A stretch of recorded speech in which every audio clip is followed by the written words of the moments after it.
Sobat Maestro, sesaat lagi kita akan mendengarkan program acara Renungan Hari Sabat bersama Advent Vision Media Ministry yang dibawakan oleh pendeta. Selamat mendengarkan.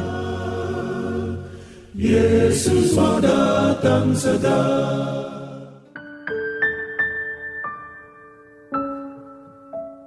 Selamat pagi dan selamat Sabat, saudara-saudara yang dikasihi oleh Tuhan. Salam sejahtera buat seluruh pendengar Maestro yang kami sangat kasihi. Pada pagi hari ini kita akan lanjutkan perenungan kita dalam tema besar peristiwa-peristiwa akhir zaman. Dan pada pagi ini kita akan menyoroti judul yang lain, yakni kehidupan di kota-kota besar. Sebelumnya saudaraku, mari kita akan berdoa. Bapa yang penuh kasih, kami datang berdoa dan mengucap syukur untuk berkat pemeliharaan Tuhan, sehingga kami boleh menikmati kembali pagi hari ini ketika Engkau memberikan kekuatan yang baru, membangunkan kami di pagi hari. Berkati dan urapi dengan Roh-Mu sehingga kami boleh mengerti akan pengajaran firman Tuhan. Dalam nama Yesus Kristus kami berdoa, amin. Saudara yang dikasihi oleh Tuhan, perenungan firman Tuhan pada pagi ini saya dasarkan pada satu ayat yang terdapat di dalam buku Kejadian pasal yang keempat ayat 17. Disebutkan demikian, Kain bersetubuh dengan istrinya dan mengandunglah perempuan itu, lalu melahirkan Henok. Kemudian Kain mendirikan suatu kota dan dinamainya kota itu Henok menurut nama anaknya. Demikian saudaraku ayat yang menjadi perenungan kita pada pagi ini, di mana kita pagi ini akan menyoroti sebuah fenomena dan tantangan dan harapan yang bisa kita lalui dalam kehidupan di kota-kota besar. Dan pagi ini saya akan menceritakan sebuah berita yang sangat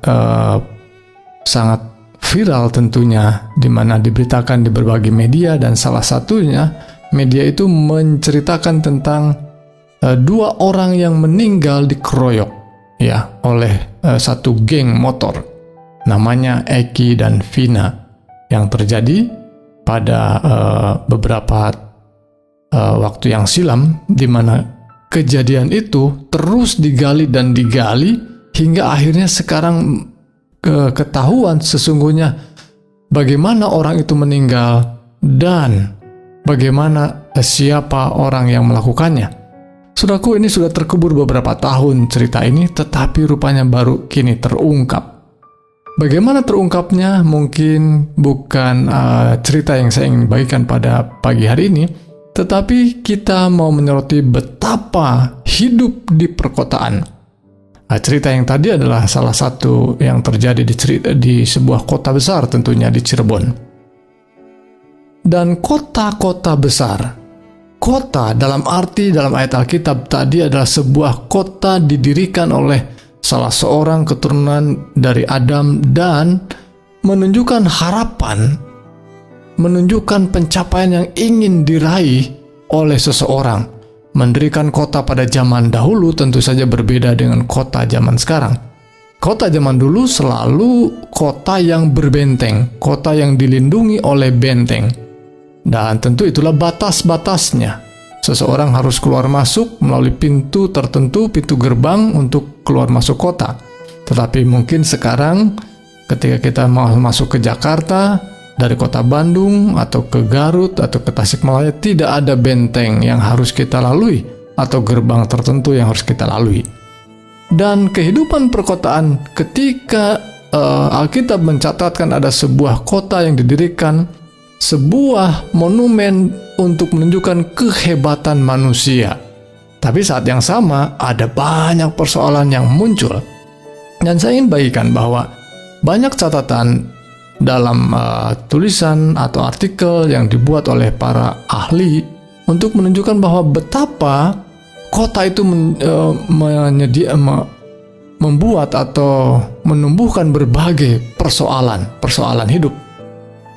Mulai dengan adanya dan atau banyaknya pengangguran, karena banyaknya orang tidak tertampung dalam kehidupan atau daya serap pekerjaan. Muncullah kemiskinan, muncullah polusi udara, pencemaran air, pencemaran udara, dan di beberapa sudut kota seringkali juga muncul sebuah pertanda ya bahwa ada polusi udara sekian dan kita bisa melihatnya. Muncul juga tentunya kebisingan, ketegangan mental, kriminalitas seperti yang baru saja saya ceritakan yang terjadi di kota besar Cirebon. Kemunculan kenakalan remaja, itulah geng motor salah satunya, seksualitas, dan lain sebagainya yang bila mana didaftarkan begitu panjang. Persoalan sosial, politik, berbagai persoalan bermunculan di kota-kota besar yang mungkin bagi kita yang tinggal di pedesaan tidak pernah terfikir ada kejahatan serupa seperti itu terjadi di pedesaan. Tetapi ini muncul oleh karena memang kepadatan penduduk yang luar biasa. Nah, kepadatan penduduk ini mari kita lihat beberapa contoh kota-kota besar di dunia. Kota-kota besar di dunia, satu kota saja bisa mencapai jutaan orang. Contoh yang paling padat di dunia adalah Tokyo, Jepang. Populasinya mencapai 37 juta orang penduduk di sana. Yang kedua, kota Delhi di India. Ya, penduduknya mencapai 29 juta. Wah, banyak sekali, padat sekali tempat ini. Kota Shanghai di Cina 26 juta. Di Sao Paulo, Brazil, penduduknya 21 juta. Mulai menurun ya.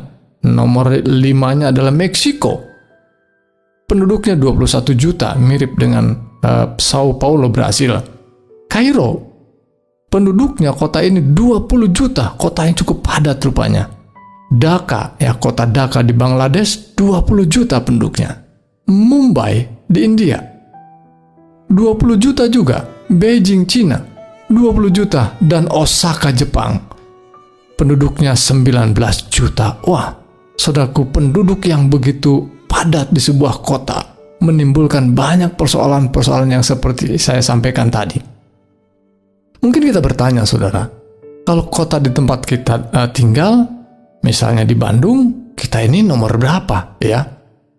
Mungkin kita mengurut kepada kota yang dekat dengan kita, misalnya kota di Filipina ya, di Asia Tenggara ini yang paling padat rupanya adalah Manila ya, dengan mencapai penduduknya 14 juta orang ya. Dan di Indonesia yang terpadat tentu saja Jakarta, mencapai penduduk 11 juta lebih orang. Dan tentu ini adalah sebuah sensus yang sudah agak lama. Mungkin sekarang sudah mencapai 15 juta, boleh jadi ya. Dan kita menempati, atau Jakarta menempati peringkat yang ke-29 kota besar di dunia. Mungkin Bandung menyusul, barangkali sudah mencapai ya lebih daripada 5 juta ya. Apalagi mungkin tentu dengan pinggiran-pinggiran kotanya. Nah, saudaraku sekalian, dengan membuat urutan seperti ini, saya melihat kota-kota besar menyimpan berbagai persoalan dan menyimpan satu ledakan yang menjadi bahaya yang siap akan mengancam orang-orang yang tinggal di dalamnya. Apakah saudara akan tetap tinggal di kota-kota besar seperti itu? Apakah saudara yang saat ini berada di pedesaan sedang berusaha untuk pindah ke kota karena di perkotaan mungkin akan mendapat sesuatu yang lebih baik, sesuatu pendapatannya akan bertambah? Sebahagian orang mungkin sedang berpikir begitu. Tapi saudaraku sekalian, pikirkanlah dahulu ketika saudara sedang memikirkan hal tersebut. Mari kita bawa pemikiran kita dalam sebuah perenungan terkait dengan kota-kota besar. Tulisan hamba Tuhan dalam buku Peristiwa-Peristiwa Akhir Zaman menyebutkan pentingnya memikirkan kota-kota besar itu sebagai tempat tinggal kita. Disebutkan dalam kutipan buku itu, akibat kutukan Allah, Kain menyingkir dari rumah tangga ayahnya. Mula-mula dia memilih pekerjaan sebagai penggarap tanah. Dan sekarang dia membangun sebuah kota dan dinamainya menurut nama anak laki-lakinya yang tertua. Kejadian 4 ayat 17 seperti yang saya sudah baca tadi, yakni Henokh.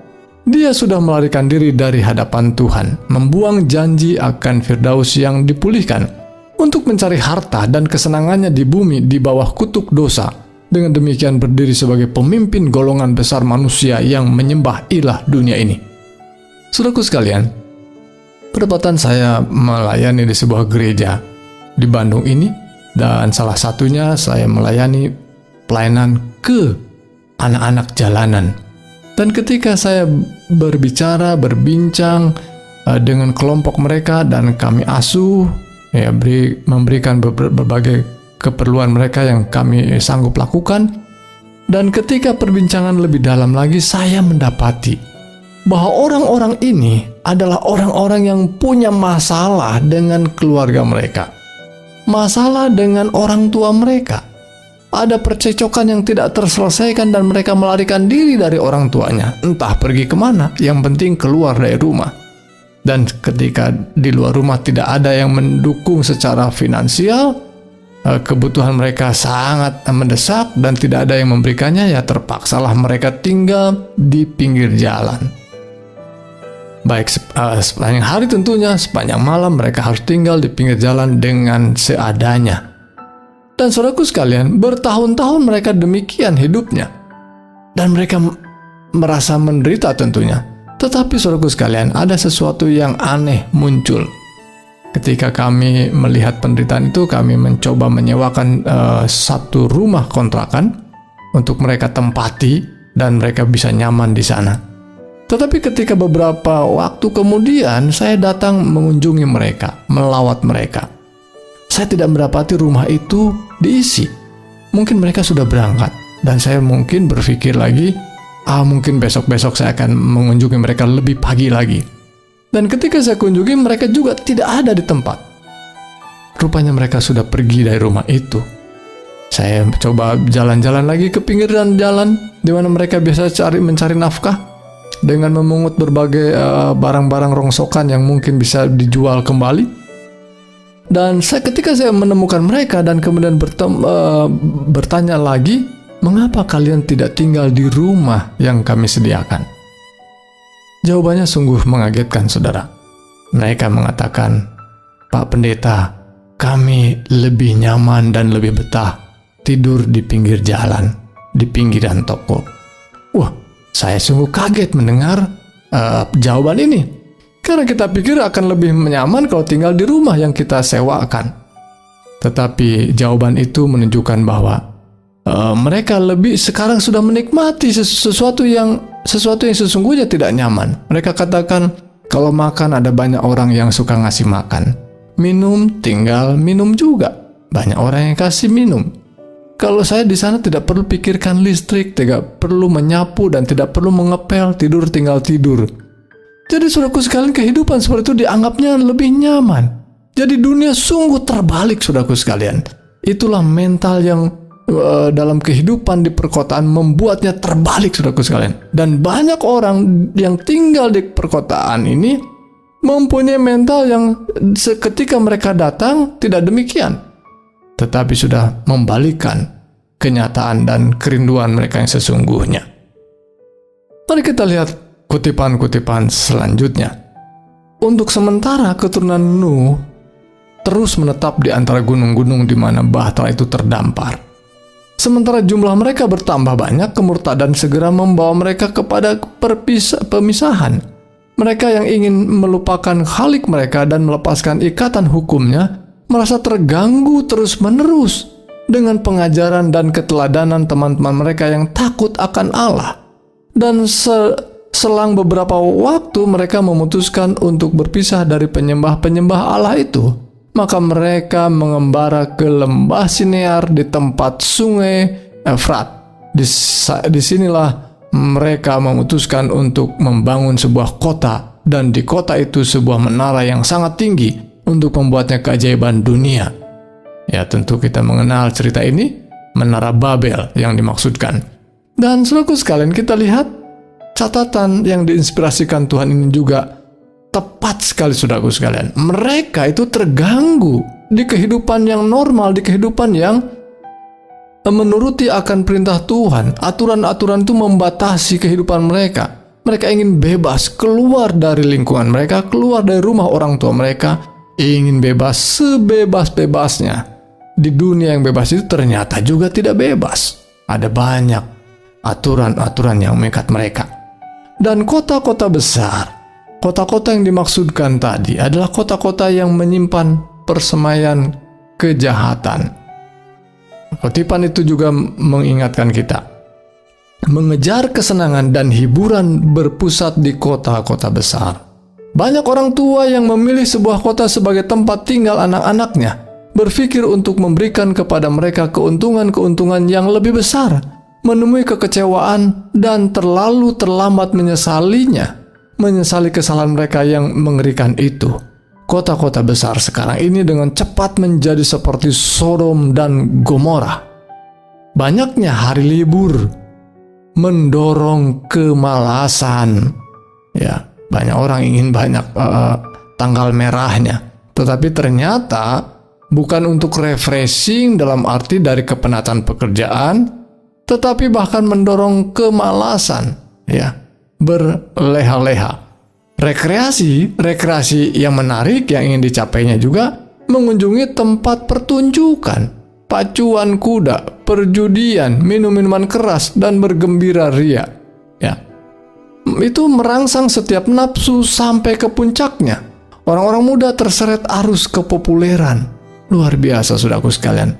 Betapa kita perlu jauh lebih waspada sekarang ini daripada ketika catatan ini dituliskan. Terang sudah diberikan kepada kami, sang penulis daripada peristiwa zaman ini, bahwa kota-kota besar akan dipenuhi dengan kekacauan, kekerasan, serta kejahatan, dan bahwa semua perkara ini akan meningkat sampai pada akhir sejarah dunia. Di seluruh dunia, kota-kota besar menjadi tempat bersemainya kejahatan. Di segala segi terdapat pemandangan dan suara-suara kejahatan. Di mana-mana ada penggodaan seksual dan pemborosan.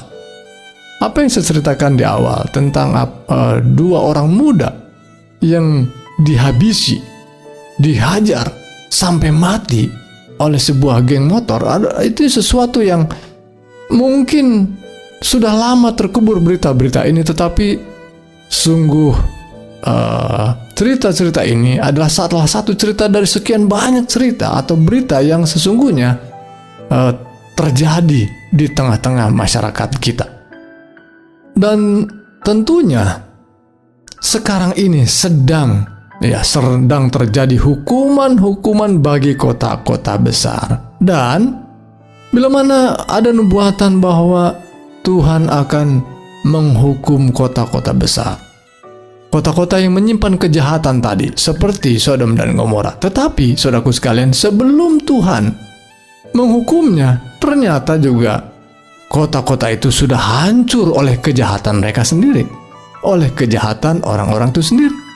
Mungkin, saudaraku sekalian, seperti yang kita lihat sekarang ini, bila mana peperangan terjadi, bila mana perang politik juga terjadi, perang dingin terjadi, tidak harus Tuhan menghukum mereka. Ya, ternyata mereka sudah menghancurkan diri mereka sendiri dengan kekacauan, dengan peperangan, dengan berbagai senjata yang menghancurkan gedung-gedung besar dan berbagai kebutuhan sarana dan prasarana kita. Beberapa kota, ya, bahkan menjadi gedung-gedung menjadi abu dalam sekejap mata. Apakah itu terjadi sekarang ini? Sudah terjadi, saudaraku sekalian. Kita mungkin bingung pada waktu membacanya pada waktu zaman-zaman dulu, karena tulisan ini ditulis sudah cukup lama, 100 tahun lebih. Tapi menubuatkan tentang gedung menjadi abu sudah terjadi saat ini. Saya sudah melihat struktur-struktur bangunan yang paling mahal yang dibangun dan dimaksudkan untuk tahan api, dan sebagaimana Sodom musnah oleh api pembalasan Allah, demikianlah gedung-gedung yang dibanggakan ini menjadi abu, monumen-monumen kehebatan manusia yang dipuja-puja akan diremukkan jadi abu bahkan sebelum kebinasaan besar yang terakhir menimpa dunia ini. Dan saudaraku, nubuatan ini, tulisan yang diilhamkan Tuhan ini, betapa menunjukkan ketika contoh saja gedung kembar di Amerika tidak harus menunggu kebinasaan besar yang datang dari Tuhan. Ternyata manusia sendiri saling menghancurkan. Gedung yang sehebat itu hanya menunggu beberapa detik saja untuk hancur menjadi debu. Saudaraku sekalian, maka demikian apa yang akan terjadi ini. Bahkan saudaraku sekalian, kota-kota besar yang sekarang ini kita tempati, mungkin karena saya berada di kota Bandung yang barangkali merasa lebih baik daripada kota besar yang lainnya, tetapi mungkin saya tidak tahu ada banyak kejahatan lainnya yang tersimpan di kota Bandung ini. Maka kita harus jauh lebih waspada, saudaraku sekalian. Dan bila mana kita melihat, ya, ada banyak iring-iringan di kota-kota besar. Iring-iringan geng motor, iring-iringan serikat buruh, iring-iringan partai politik, dan semua iring-iringan ini selalu memadati jalan-jalan di kota besar. Dan hal ini menjadi penghalang, menjadi problem besar dalam hidup kita.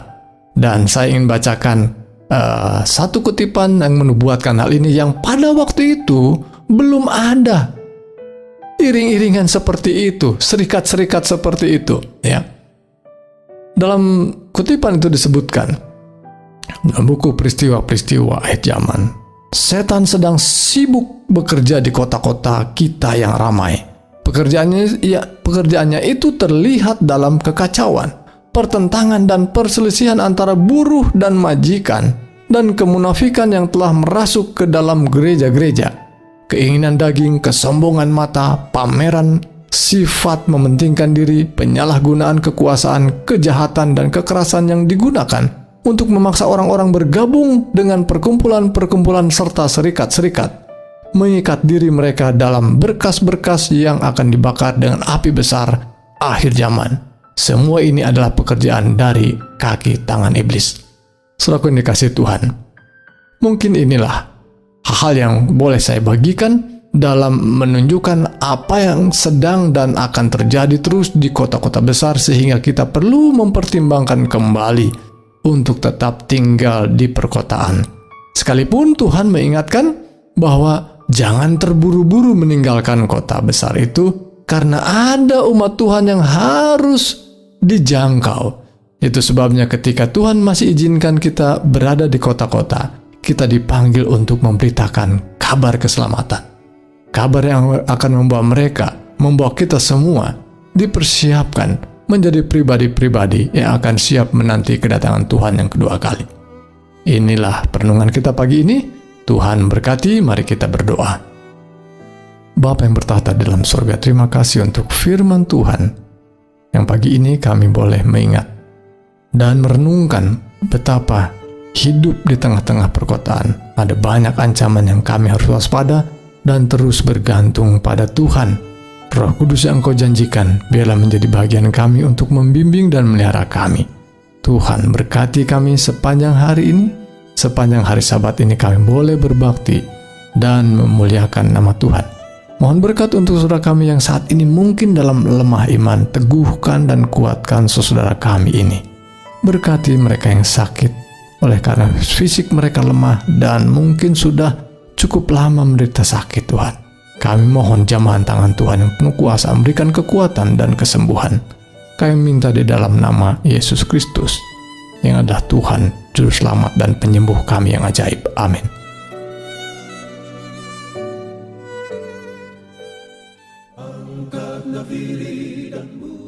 Sobat Maestro, Anda telah mendengarkan program acara Renungan Hari Sabat bersama Advent Vision Media Ministry.